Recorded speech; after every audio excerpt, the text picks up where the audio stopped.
এই আমরা চলে এসেছি চৈতন্য ডোবা। এটা হলো চৈতন্য ডোবা বাস স্ট্যান্ড, উপরে বৈষ্ণব রিসার্চ ইনস্টিটিউট।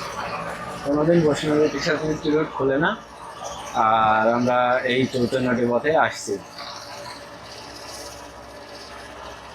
এই যে ডান দিকের যে পুকুরটা দেখা যাচ্ছে, এটাই হলো চৈতন্য ডোবা। খুবই সংকীর্ণ রাস্তা।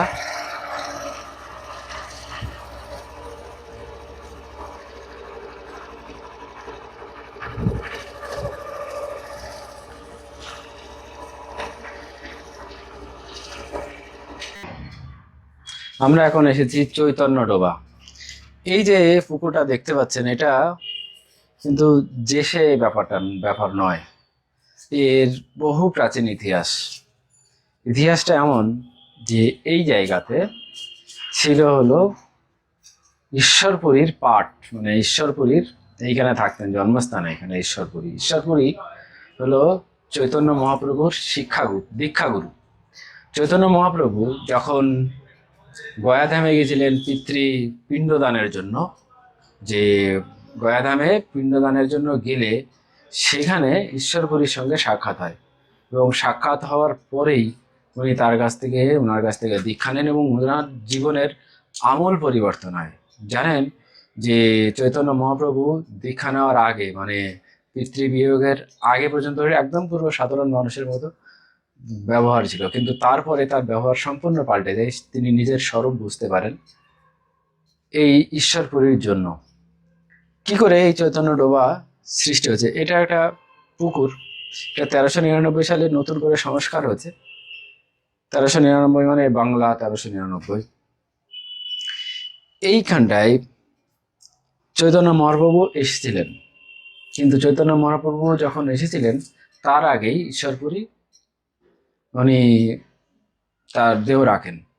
ঈশ্বরপুরীর দেহ রাখলে চৈতন্য মহাপ্রভু যেহেতু তার গুরুদেবের সাক্ষাৎ পাননি, পদধূলি পাননি, সেজন্য এই গুরুর স্থান থেকে মাটি নিয়ে গেছিলেন, 1 মুঠ মাটি নিয়ে গেছিলেন সঙ্গে করে। প্রতিদিন তিনি এই মাটি দিয়ে তিলক আঁকতেন। তারপরে চৈতন্য মহাপ্রভু এইটা চৈতন্য মহাপ্রভুর ওই যে মাটি নেওয়ার ঘটনার পরে চৈতন্য মহাপ্রভুর আর বাকি যারা অনুগামী যারা ছিল, তারা সবাই আসতো এখানে, এবং 1 মুঠ 1 মুঠ করে মাটি নিয়ে যেত। এই 1 মুঠ করে মাটি নিতে নিতে এখানে পুকুর তৈরি হয়ে যায়। সেটাই হলো চৈতন্য ডোবার মহিমা।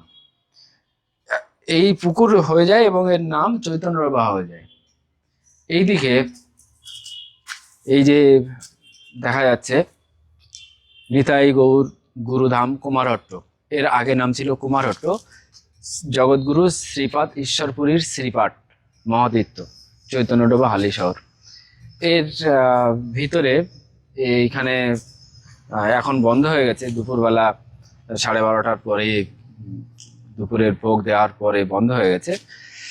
এইখানটায় শ্রীবাস সেই জীবনে, যে পঞ্চতত্ত্বের একজন শ্রীবাস, তিনি সেই জীবনে এইখানে কাটিয়েছিলেন, এবং ঈশ্বরপুরী এইখানেই তার পাঠ ছিল।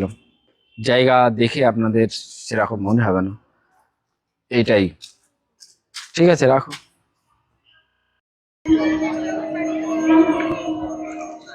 আমরা এখন এসেছি জগন্মাতা শ্রী শ্রী রাসমণি দেবী, তার যে জন্মস্থান, সেই জন্মস্থান হলো হালিশহর কোনা। এই জন্মস্থান সংলগ্ন যে মন্দিরটা, সেই মন্দিরে এসেছি। এই মন্দিরটা রামকৃষ্ণ সেবাশ্রম সংঘের তৈরি মন্দির, এবং এই মন্দিরটা দেখতে একদম অবিকল দক্ষিণেশ্বর যে ভবতারিণী মন্দির, সেই মন্দিরের অনুকরণে একদম তৈরি। এর ঠিক একদম পাশ থেকে বয়ে গেছে গঙ্গা।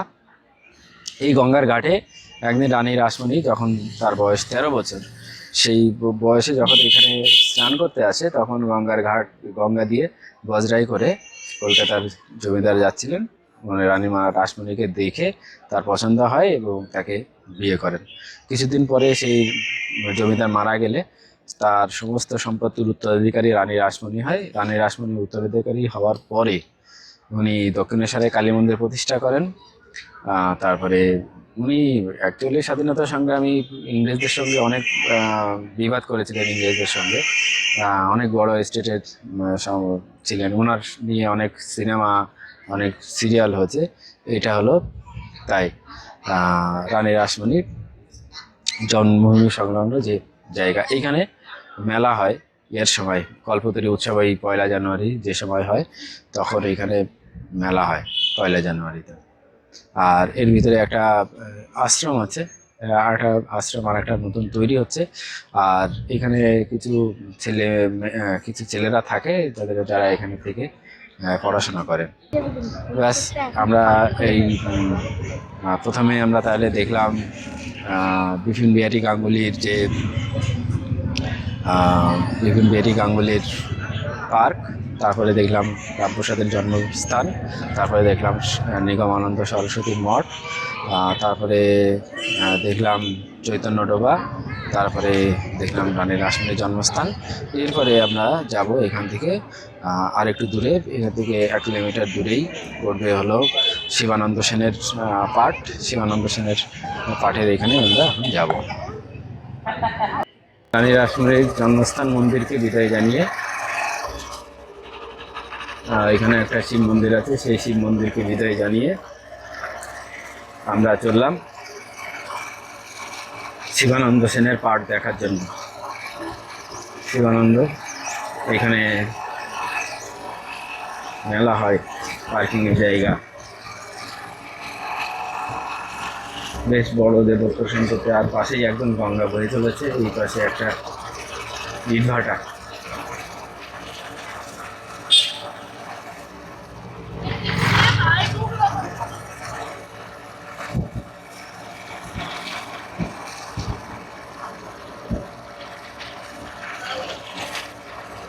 এটা হলো বাঘের খাল। এই রানী রাসমণির জন্মস্থানের দেখতে আসলে এই জায়গাটা একটা গ্রাম পড়ে, তার নাম ফুচকা গ্রাম। এই যে বা পাশে যত ফুচকার দোকান দেখা যাচ্ছে, সন্ধ্যেবেলায় সব বাড়ি বাড়ি ফুচকা এখানে বিক্রি হয়, সমস্ত বাড়িতে ফুচকা বিক্রি করে, সেই জন্য নামই হয়ে গেছে ফুচকা গ্রাম।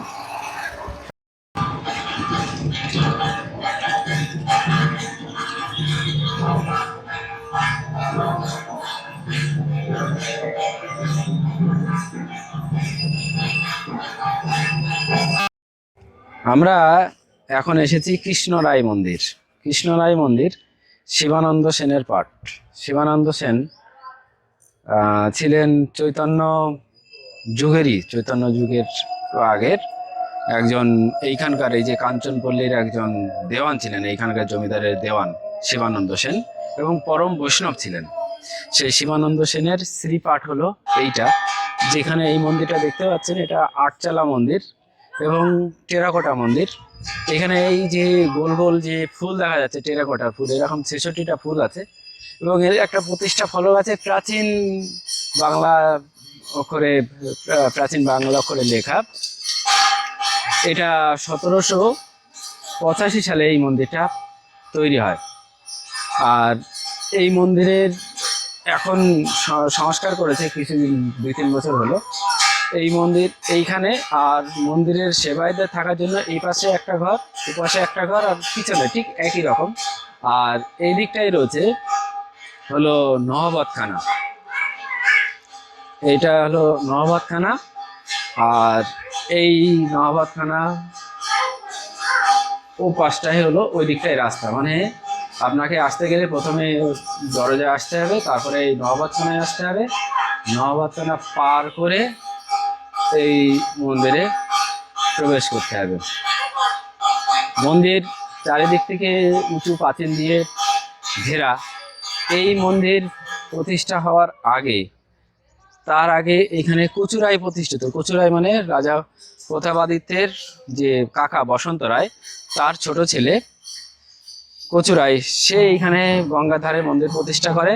গঙ্গাধারে মন্দির প্রতিষ্ঠা করার পরে সেই মন্দিরটা ধ্বংস হয়ে যায়। ধ্বংস হয়ে গেলে তখন এই মন্দির প্রতিষ্ঠা হয়। শিবানন্দ সেনের এই বর্তমান মন্দির কলকাতার যারা 2 জন ব্যক্তি, তারা এই মন্দিরটা প্রতিষ্ঠা করে এবং প্রতিষ্ঠা করে এখানে সেবা পূজার ব্যবস্থা করে দেয়। আর এইখানে যে বিগ্রহ আছে, এই বিগ্রহ শিবানন্দ সেনের হলো পূজিত বিগ্রহ। আর এই যে শিবানন্দ সেনের 3 পুত্র ছিল। 3 পুত্রের মধ্যে সব থেকে ছোট পুত্র, তার নাম ছিল পরমানন্দ সেন।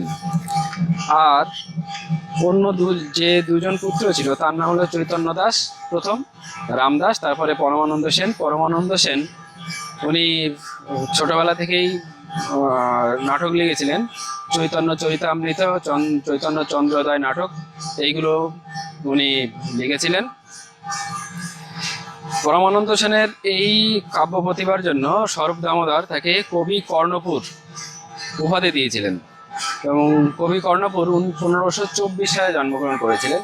এখন মন্দিরে পূজা হচ্ছে। এই মন্দিরের এমনি এখানে লেখা আছে যে মন্দির 7টা থেকে 12টা পর্যন্ত খোলা থাকে, আর 4টে থেকে 7:30 পর্যন্ত খোলা থাকে। এখন 12টার বেশি বাজে, তবুও এখন দুপুরবেলার ভোগ আরতি মন্দিরে হচ্ছে। ঠিক আছে, বন্ধ করো। আর